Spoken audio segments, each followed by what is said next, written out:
Zach. I work for Prize for Life. And I'm going to go over the reasons behind this challenge, the data in this challenge, and the process of the challenge.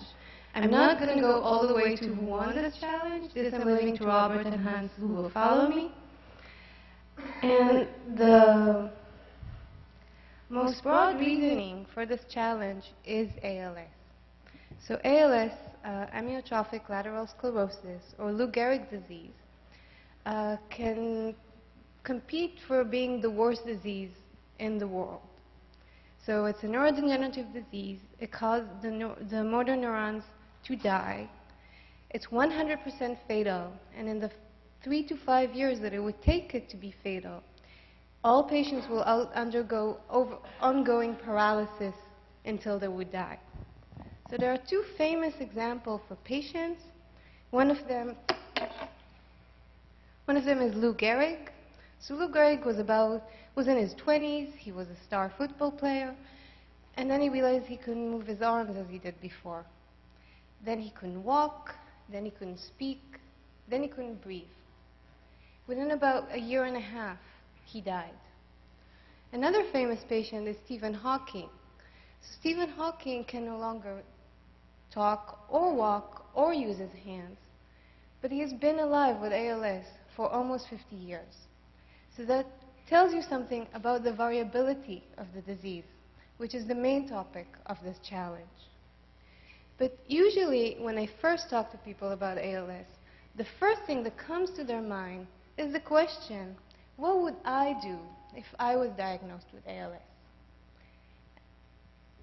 And I have one example of one patient and what he did. And this is Prize for Life CEO, Avi Kramer. So Avi was diagnosed when he was 29. He was an MBA student at Harvard. And what he did was learn that he has ALS, and he's about to die in an average of 3 to 5 years. Went to bed, spent a few days in bed.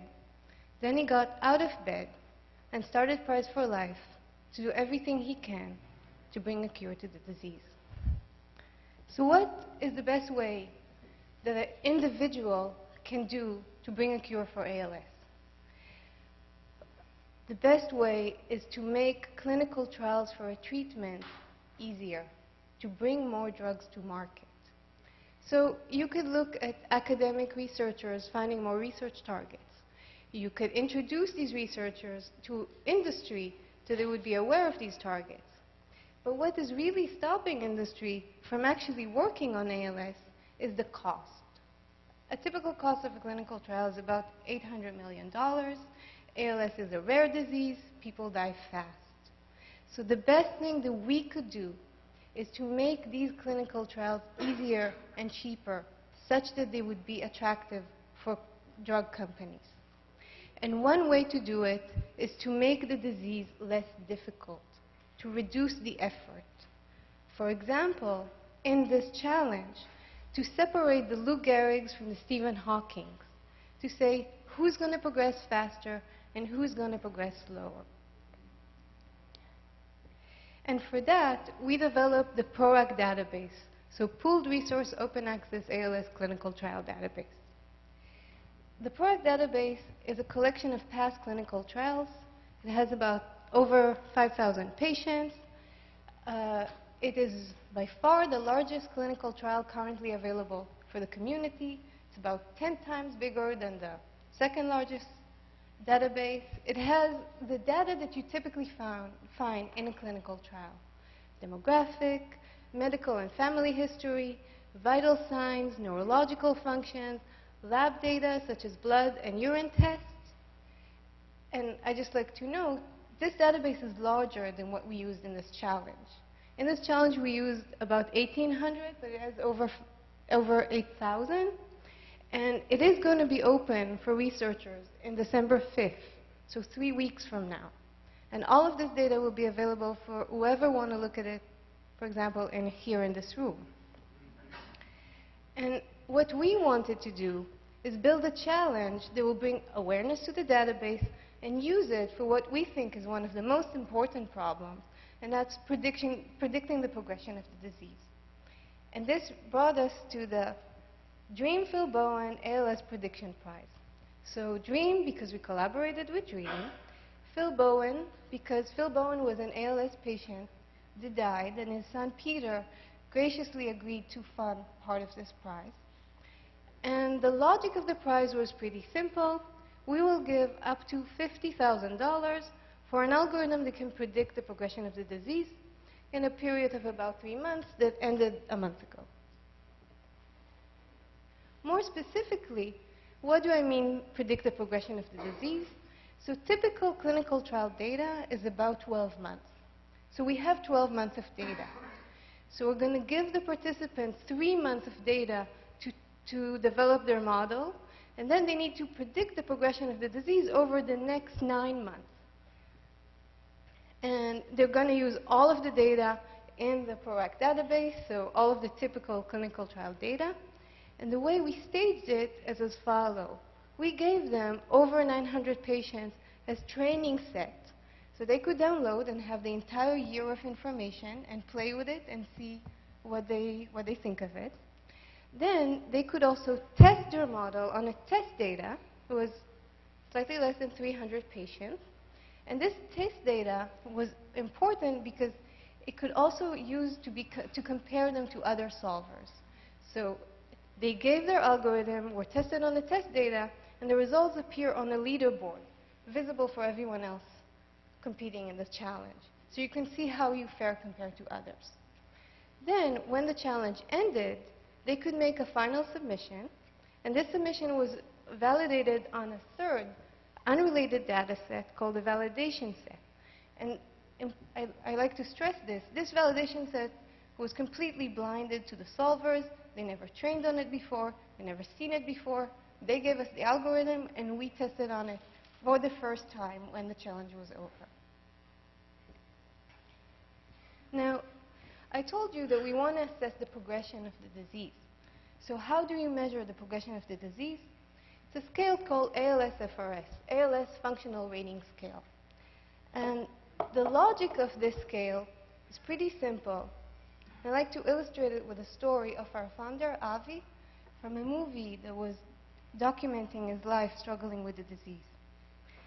So, relatively early on in his disease, Avi became romantically involved with a girl, and she had an internship that meant she had to go away for about a month. And so of course, leaving her for a month was terrible enough. But what struck Avi is this notion that he will not be functionally capable when she comes back within a month. When in this month, he will lose something. Maybe he won't be able to speak as much as he did before. Maybe he won't be able to write as clearly as he could before. Maybe he won't be able to dress himself anymore. ALS-FRS scale essentially tries to address this exact problem. So it tests daily activity, such as speech, respiration, swallowing, handwriting, 10 everyday activities that are giving a score between 0 to 4. 4 being completely normally capable, 0 being completely incapable. Then you can take a total sum of the ALS-FRS score, and that would be something between 0 and 40, 40 being completely normal, 0 being completely without any functional capacity. A slow patient would lose something like 0 to 3 points per year. A fast patient would lose about 20. So about half of his normal capacity within a year. Now, I want you to look at this together. So I'm going to give you an example of a case out of our database. So it's a woman, she's 69. She has had ALS for 19 months, and she has what is known as bulbar onset, which means that the disease started with changes in her speech and her respiratory abilities. Her weight is stable and normal, which is good, because part of the problem with ALS is that we see wasting, so the weight goes down rapidly, and that makes the disease worse. So if you look at this patient's ALS-FRS scale over time, You can see that her speech was stable, her respiration was stable, her swallowing was stable. However, she lost 1 point in her ability to salivate, and she lost 1 point in her ability to walk. Overall, over these 3 months, she lost about 2 points. Now, you can also look at all sorts of other data about her. So, for example, you can look at her respiratory rate, her pulse. You can see that her blood pressure is kind of high. If you look at her blood scores, so she has high cholesterol. Sometimes she has high glucose levels. Everything seemed normal in the white and red blood cells. So the question is, what can you say out of this regarding how she will progress in the next 9 months? So what we did is we went and we did a little experiment to show you the current state of prediction. We asked 6 of the best clinicians in the world right now to estimate how this particular patient will change in the coming 9 months. So one clinician said that she will lose about 3 points in the coming 9 months. Another said 4, another said 5, another said 11. There was no agreement between them. Whatever clinician she would have went to would have given her a completely different estimate of what would happen to her in the coming 9 months. And what actually did happen to her was much worse than all of them had predicted. She lost 12 points in the coming 9 months. And in the year, so the 12 months from that point, she lost almost 20 points, half of her abilities. So none of these clinicians could tell her that she needs to wrap up her life as soon as possible. Now, this is not only true for very fast patients. You can see another example, again, from the data set. So it's a 57-year-old male. He's been a patient for 2 years and 2 months. And what you see, if you ask the different clinicians to give him a score, is also high variability. One clinician thought he would lose 2 points. The other thought he would lose 5 points. One said he will lose 9 points. You can see that maybe their predictions are pretty related to each other, more than they're related to the specific patient. This patient only lost 2 points. He was actually a slow progressor. So he maybe has been living for many years afterwards. What if he went to this clinician? So our goals from this challenge, one of them was to be more accurate than that. One of our clinical judges described the current predictability the clinician has as follows.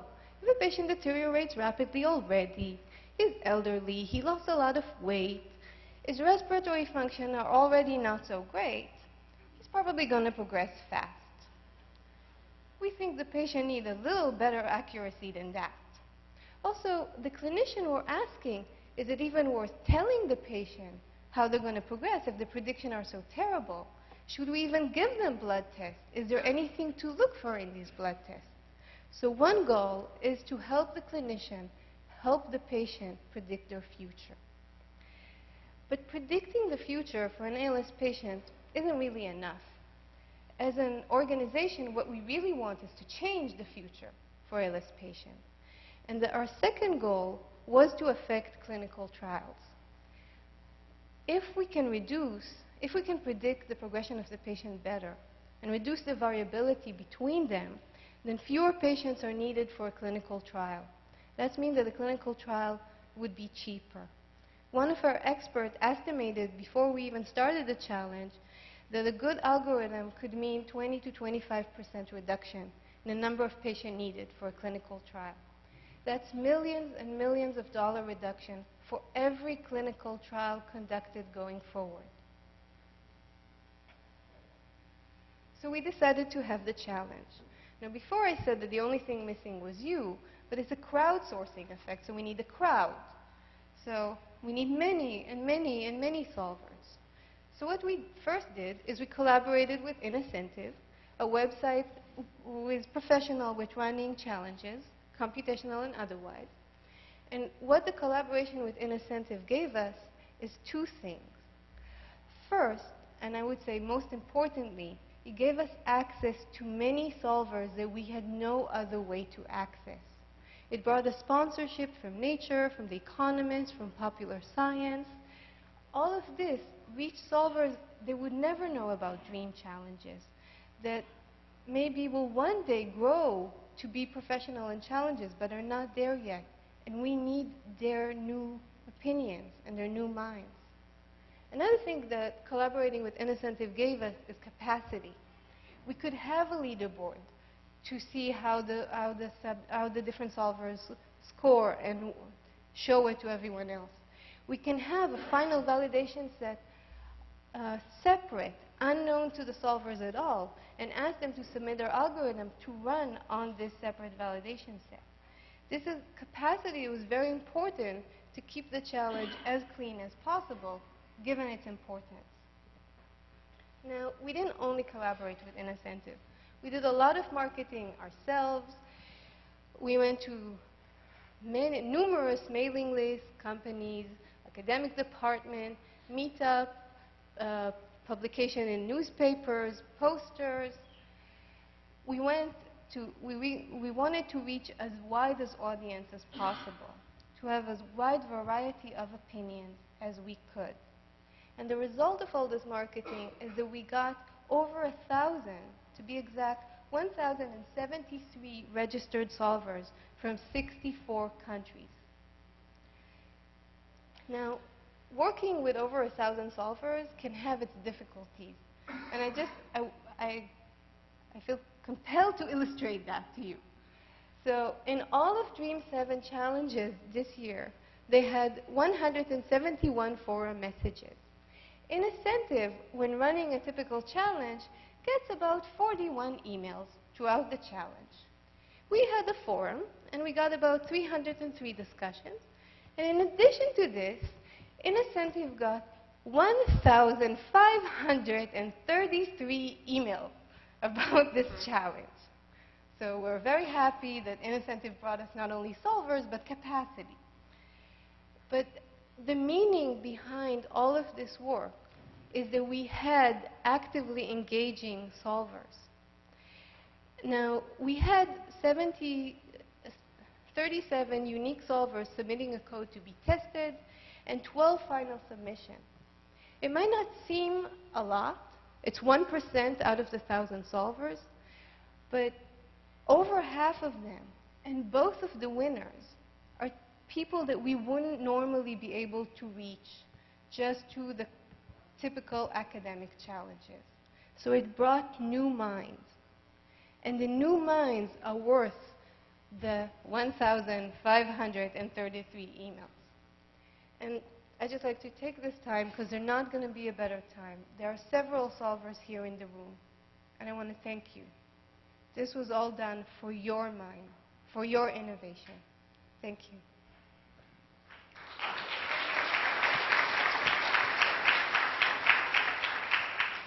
Now, one thing that I like to note to you is our experience with working with a leaderboard.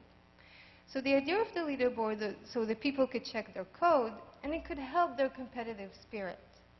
So it definitely helped them in checking their code. The 33 solvers that checked their algorithm checked it over 500 times, and indeed, almost all of them had errors that they were able to correct because they saw it through the leaderboard. But the more important goal of fostering innovation was a little more difficult. And that's because of two things that we saw. One of them is self-selection, and the other is overfitting. So self-selection. So we saw 37 solvers submitting to the leaderboard, but only 12 made a final submission. So we tried to look at what was the difference between those that made a final submission and those that had an algorithm and tested it, but never decided to make a final submission. So one thing that you can see is the differences in the number of times they submitted to the leaderboard. So the solvers that made a final submission submitted to the leaderboard a lot more times than those that never made a final submission. So that could indicate that those that made a final submission made more effort. They were testing their algorithm more. Maybe someone has an answer to this problem?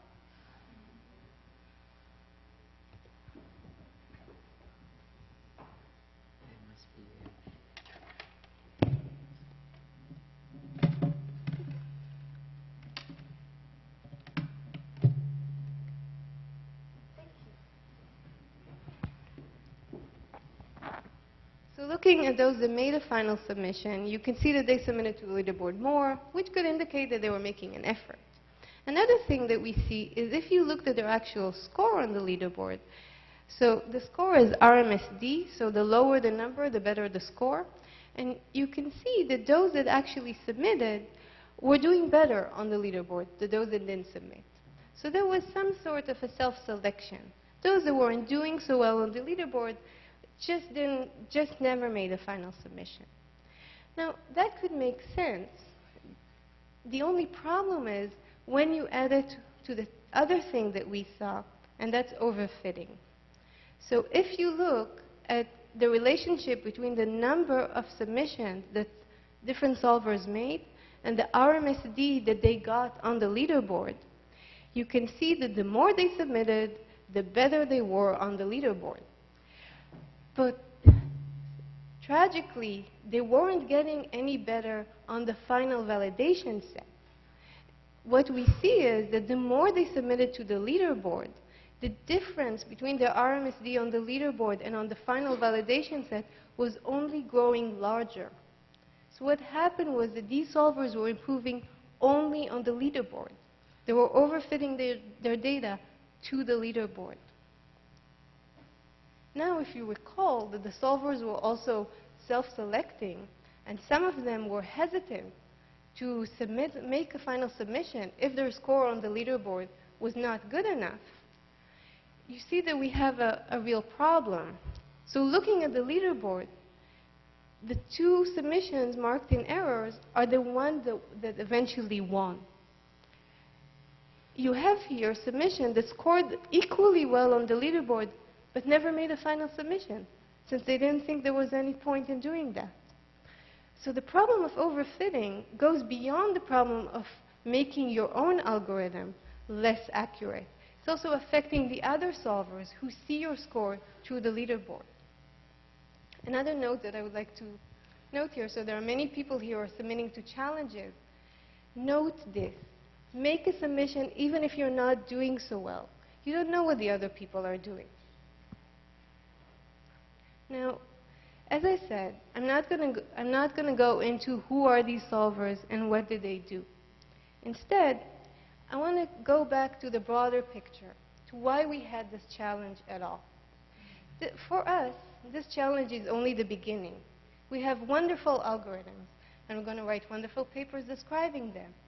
But the real proof of this challenge is if we're able to make a clinical change in the life of patients.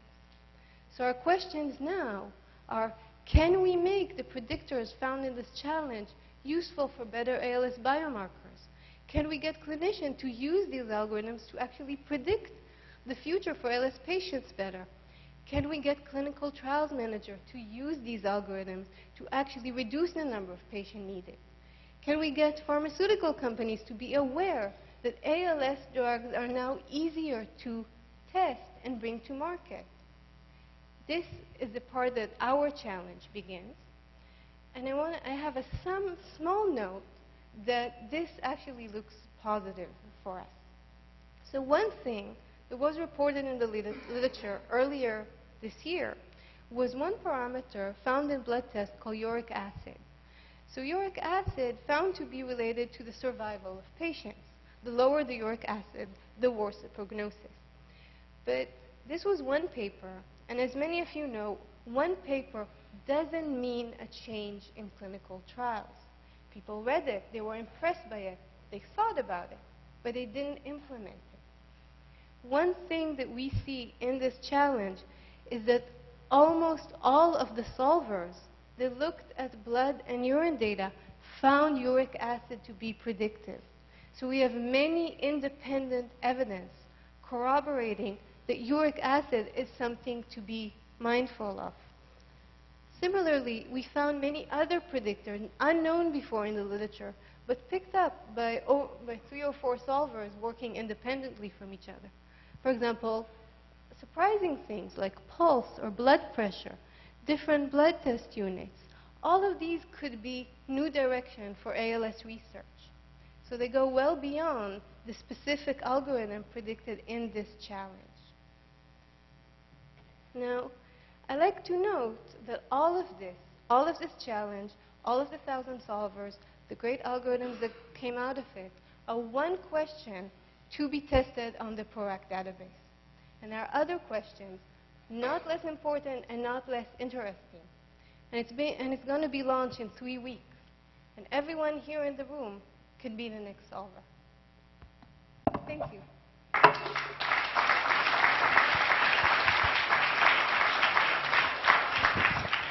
So, questions? Yeah. Do we have any questions? Come on, there must be some questions out there. You answered it all, Neta. That's awesome. So thanks so much.